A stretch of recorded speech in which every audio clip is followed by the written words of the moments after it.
Belgium, Brazil, Congo, UK and all over the USA to crowds from 14 to 40,000.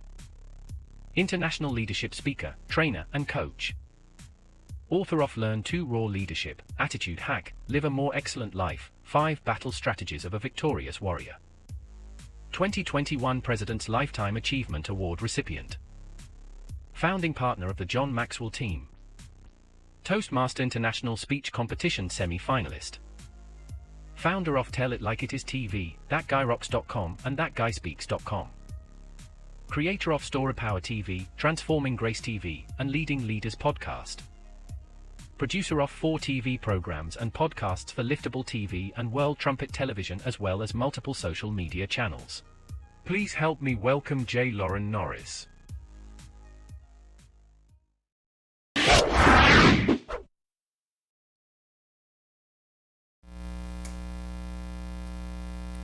I remember asking a guy after a town hall meeting one time, why is it that every town hall meeting for the last, say, 2 months, it sounds like your updates are exactly the same update as last time? Why is there nothing new? It's the same old stuff. Why do you keep saying the same old stuff? And he gave me an answer that, well, frankly, I'd asked the same question of a preacher a couple of years before that.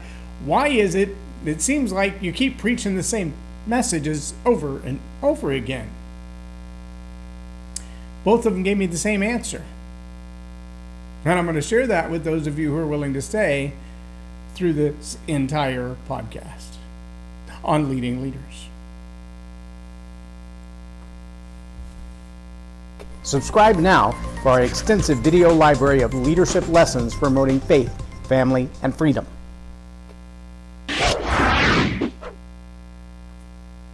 I'm J. Loren Norris with Leading Leaders Podcast.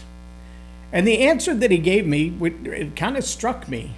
But then I've pondered the answer for a long time since then. And I've seen that the answer was, well, not only was it valid, it's kind of a requirement. There's a reason that when elementary age kids begin to take regular quizzes and tests, that the teacher will teach them the content for a week or so, and then they'll ask them a quiz on it called a pop quiz. Well, the pop quiz is really just testing the measurement of how much retention they have. But before the actual test comes up, the one that's graded, the one that makes a big difference, pop quiz might be you have 5 or 6 of those in a semester, and so each one's worth 10 or 12% of your overall grade. But that big test, that final exam, the subject matter test, that one can fail you if you mess up on that test. If you haven't got it by now, you're in trouble. So what does the teacher do? Well, usually they go over some of that information with a big stomp on the floor to say, this is going to be on the test. Why am I telling you that? Because I want you to remember this for the test. This is going to be on the test. See, there's this thing in learning called repetition. Repetition is the mother of all learning. So the boss that I said, why do you keep telling us the same stuff in every town hall meeting, and the preacher who keeps preaching the same message over and over again, and the teacher who keeps stomping their foot before the big exam, they're all doing the same thing. Repetition, because repetition is the mother of all learning. It might be on the test. So you got to pay close attention. You got to listen. You're going to be tested on this. It's coming back at you again. If you hadn't noticed, the media is real good at the same thing. Well, sometimes they'll release it as a trivial little news story. It's like watching a butterfly fly away. You're thinking, all right, it was like I caught something in that, but I'm not exactly sure. And then a little moth will go the other direction with exactly the same message. And then dragonflies will flutter up. And if you've ever walked through a grassy field in the middle of the spring, and it looks like it's just a still bunch of grass with little heads of maybe seeds on the top, but as you get closer, they all little bugs, little night bugs, they all flutter away in different directions. And messaging tends to do the same thing. First, it's a little glint over here, and then it's a little glint over there, and then it's the dragonfly that seems to hover around your face for a minute, and you can't really get it out of your view, and then All of a sudden, it's everywhere. It's overwhelming. And it's the same thing you've been hearing, only now it sounds just a little twist different. Before, it was a notion, it was an idea that somebody said, well, maybe, possibly, what if something like that happened? And then suddenly it was a, hey, you know what, this might actually could happen, and here's what would happen if that did happen. And then there's the dragonfly. This is what's going on right now. But not in your world, not in your neighborhood, not on your street, not in your house, but it's happening to somebody somewhere, like right now. And then all of a sudden, it's like walking through the grass and the little bugs just come up everywhere. And everyone you know is now dealing with that butterfly you saw months ago. Everybody you know is dealing with the interest rates, with their home mortgage, with the banks not having the cash that they went to get. Everybody's dealing with the gas prices. My wife told me yesterday that she was paying $3.50 a gallon in some places to fill up her little car. $3.50 a gallon? I thought we were back down in the $2 range. What happened here? Better question. Where's the butterflies talking about gas prices going up? Oh, that's right, they're not, because we're coming into an election cycle. And not only that, they're not talking about the banks in the mainstream media. They're not talking about war around the world. They're not talking about China and Brazil usurping the US dollar as a primary form of methodology for paying for petro, the anchor to the petrodollar. Well, that could be going away in the next couple of weeks. They're not talking about the president of Kenya saying, look, if you're holding American dollars, you should get rid of those because that's not a good investment. These are those little butterflies that have been fluttering out of the edges of your screen for months, maybe years. In fact, if you pay any attention to the WEF, for decades they've been saying a collapse is coming. Are they predicting or planning? That's a whole different question. Here's what I know, though. Leaders pay attention to the messaging. Leaders pay close attention to the messaging. And leaders who are on the top of their game, they're planning that messaging.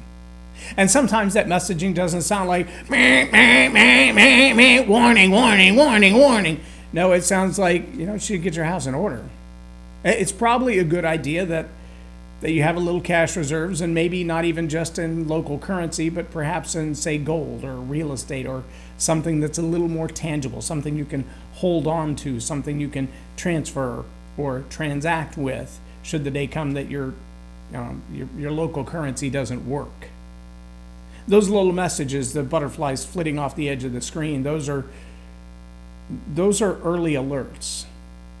Sometimes they're planned just to see how people will react to them. True story, you know it. You've heard little buzzes about by 2030 you'll own nothing and you'll like it. Well, who knows what's going to happen? We barely know what the gas prices are going to be next week. If you pay attention to the weathermen, they'll tell you it's going to rain today. Sorry, not going to rain today. It's going to rain tonight at 8 o'clock. Well, okay, not tonight at 8 o'clock, maybe at midnight. And somewhere between midnight and 2 in the morning, we have horrific storms. But we thought that was coming like 12 hours ago. So this prediction model thing that we're looking at around the world, that maybe it's accurate, maybe it's not. But when you can tell me what the cultural, social, global, economic climate is going to look like by 2030, that's not predictive. That's planning. Let that sink in for a minute. That's not predictive. That's planning. I'm going to float this little trial balloon up here. I'm going to send a butterfly over this way. I'm just going to see how many people turn their gaze to that and watch closely as it happens. I'm going to see who's actually paying attention, because they won't be able to say in 2030, we didn't tell you, or we didn't warn you. Well, because they have. For decades, they have. But see, the problem is from time to time people catch on to that messaging and they go, hang on, I think I just heard, I think I saw a little butterfly cut across the corner of the screen, and I'm concerned about what that might mean. Can we just talk about that for a minute? And all of a sudden the whole plan gets delayed, it gets scrapped, it gets interrupted. And then some yahoo comes along with a butterfly net and starts catching all those and going, okay, but what about this message and this message and this message and this message and this message? And what if all of those are part of the bigger plan? What if those are all messages, part of the prediction, part of the what if scenarios, this game planning or war gaming that we've been doing? What if all of those are part of a bigger plan and it has an agenda behind it and we don't like it? And then somebody with a butterfly net starts to catch all those thoughts and put them all in the same container and go, these are all the same kind of butterflies. These are all the same kind of myths. The same kind of moths, the same kind of dragonflies, the same kind of little overwhelming swarm of bugs at the top of the grass in the dark. It's not a random incident or a random message. It's not a prediction of, wow, imagine how accurate I could have been. I can't tell you what the weather will be or what the gas prices are going to be. I can't tell you what the banks are going to do. Nobody knew SVB was going to collapse. Right. Nobody knew the petrodollar was going to lose its value and the U.S. current reserve of petroleum was going to be bye-bye by then. Nobody knew that was going to happen. But they can tell you you're going to own nothing by 2030 and you'll be happy. They can tell you you'll be eating bugs and not beef in the next 5 years, and you won't have a choice. That's not a prediction, my friends. That's a plan. But see, leading the narrative requires messaging. Testing that message, floating the little butterfly up there until it goes viral, until everybody kind of catches on to it and they start repeating it, because repetition is the mother of all learning. And when people start repeating it, whether it's in the media or it's in the conversation around the water cooler or it's with the family around the dinner table, those conversations become ingraining of the process. Well, I heard so-and-so is coming. Well, I don't like that idea. Well, it doesn't matter. It's unstoppable at this point. Well, it's not unstoppable. It's just predicted because it's planned. It's predicted because it's planned. When a company says, like McDonald's did last week, we're going to close our corporate offices for a couple of days, maybe 3 or 4 days. We're going to restructure, and we might have to, downsize some jobs. But because we know that violence in the workplace happens sometimes when people are put in stressful positions, we don't want any of you in the corporate stores, we don't want any of you in the corporate headquarters when we make this announcement, because some people might be under stress. That's not predicted, it's planned. You have to wonder how many other things were not predicted, but planned. Where were all the Capitol Police? Why did what happened look so much like what happened in Seattle? I don't know. I don't know the answer to that, but was it predicted or was it planned? See, leaders understand that messaging, in order for it to go viral, it has to go early. That has to be a planned message. You have to choose just the right words that you're going to say. Now, here's something you may not have caught on to. This is not anything new under the sun. That kind of messaging, that kind of selective word choice, that's been going on for as long as humans have communicated with each other. Maybe you've seen the little ixthus. It's just a ixthus. It actually had a meaning. It actually had letters drawn in the middle of it early on. Now, some people have boiled it down to say, well, that's the sign of the fishers of men, because he said, I'll make you fishers of men. Not a bad simplified translation, but not the truth in whole. It was actually a different message than that. And if you saw the little fish, then you knew. If you drew half of it and the other person drew the other half of it, you knew what it was. But if you drew half of it and somebody else made a smiley face out of it, you do something entirely different. And the messaging was planned way ahead of the event. Still true. You might see people, I think it was Mark Wahlberg I saw with the ashes on his forehead this last week, and he said, not all my friends believe like this, but those who do, they get it. And I honor and respect everyone, but those who believe like this, they get it. That's a profound statement. Those who believe like this, they get it. They understand the core values. They understand the messaging. In order for it to go viral, that messaging has to be planned. And The word choice has to be very specific because those words will either be repeated or they won't. They'll be put in play or they won't. And sometimes those words, those selected, planned messages sound so simple and colloquial that if you're not an insider, you don't know what they mean. I heard a guy once say, never take a free shirt from a half-naked man. That's pretty good colloquialism.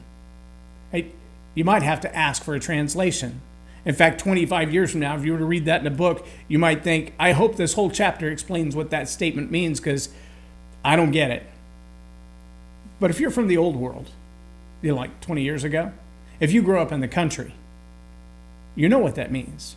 Don't take advice from somebody who can't dress themselves. Don't take something from someone who has nothing to offer you.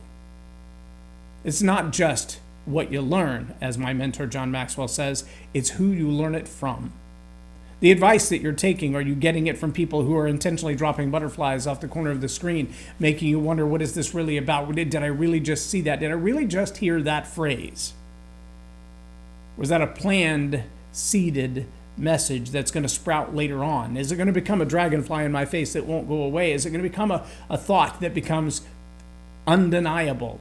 A reality that I have to deal with. See, those messages are planned way in advance, probably way in advance of you hearing them. There's a reason when you hear certain things on a news report, and 3 days later you hear it on another news report, and then that evening you hear it on every news report. It's like you're flipping through the channels, and every time you change the channel, every time you go from YouTube to Facebook to Instagram, the same set of words are being repeated about what happened or what's going to happen. That's not just a news report, that's planned messaging. It's gone from the butterflies off the corner of the screen to the field of grasses that are about to explode into little night bugs everywhere. Those messages don't happen by accident. Leaders understand this.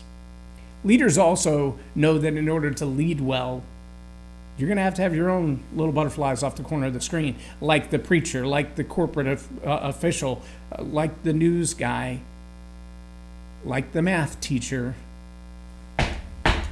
This is probably going to be on the test. Start now with the messaging of your own core values. Start now repeating those phrases that you want your kids, your grandkids to know, to understand. Because I'll promise you there was a day at Auschwitz that the parents of the children in the same camp looked at each other and said, it wasn't supposed to be like this. But they didn't see the writing on the wall ahead of time enough to do anything about it. Those who did, who fled, some lost their lives in fleeing, and others are still around to tell the story. They're aging out now.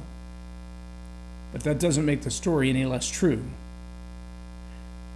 But the little butterfly across the corner of the screen, those started in Germany in the late 20s. Not when the war started. No, they started in Germany in the late 20s. They started in Cuba in the late 50s. They started in Venezuela around 2007. Study your history, my friends. Those little butterfly messages that are flitting off the edge of the screen right now, those things that you're hearing like, well, by 2030, the whole world's going to be different. That's not a prediction. That's a plan. So here's my challenge to you as a leader. What are you planning? What are you planning for your family, for your organization, for those that you lead, for those that you influence? What are you planning? Jeremiah had a plan. Not a plan to destroy you, but a plan to prosper you, to make you the head and not the tail. Those words have been around for thousands of years. If those are the words that are dripping from your tongue, from your thoughts, the little butterflies flitting off the edge of the screen, the messaging, that's not a prediction, it's a plan. What plan do you have for those that you're responsible to? What plan do you have for yourself? What does that messaging look like now for what is to come? There's three parts of every story: the was, the is, and the is to come. The is to come is much greater than what was and what is right now. But the is to come will only be what you intend for it to be if you begin now messaging, not only in your own head, but in the lives of people around you. I call that story power. You cannot lead the narrative without story power. You have to have the ability to tell a story that resonates like the butterfly off the edge of the screen, that becomes the dragonfly in your face, that becomes the unbelievable and undeniable presence of the swarm of thoughts and ideas that take over someone's life. It's the nature of humanity. It's the nature of our communication styles. But you'll either plan them or you'll be a part of somebody else's plan. That's true of every goal you've ever set. It's true in story power. It's true in leading the narrative. It's true in leading in this world. And you're responsible as the leader to plan the message that will go viral. It's on you. Take the time to ask yourself, what future do I want to see? What messaging has to be current then in order for that to be true? What do I have to begin to plant in the heads of people now so that that becomes true? Chick-fil-A, it's my pleasure. That attitude of excellence starts on day one of training, but you'll see that it embeds itself in the entire culture of the organization, all the way up to senior management, to franchise owners, to corporate leaders. It's my pleasure is a genuine, heartfelt emotion. Maybe the first 55 times it was said by the new clerk standing in the drive-thru in the pouring rain, it wasn't felt, but it was expected. And now, it's like the little night bugs fluttering up from the grass. It so permeates every thought and every idea and every emotion. It is part of who they are. What messages do you have, like it's my pleasure, that you repeat in the presence of your organization, that you repeat at every town hall meeting, every message, every sermon, every math test? Do you remind them it will be on the test? This is an expectation that I have for you. Have you started messaging virally like that in your organization? If not, you're late. Start now, because it's not a prediction, my friends. It's a plan. I'm Loren Norris with Leading Leaders Podcast for Tell It Like It Is TV. Have a blessed day.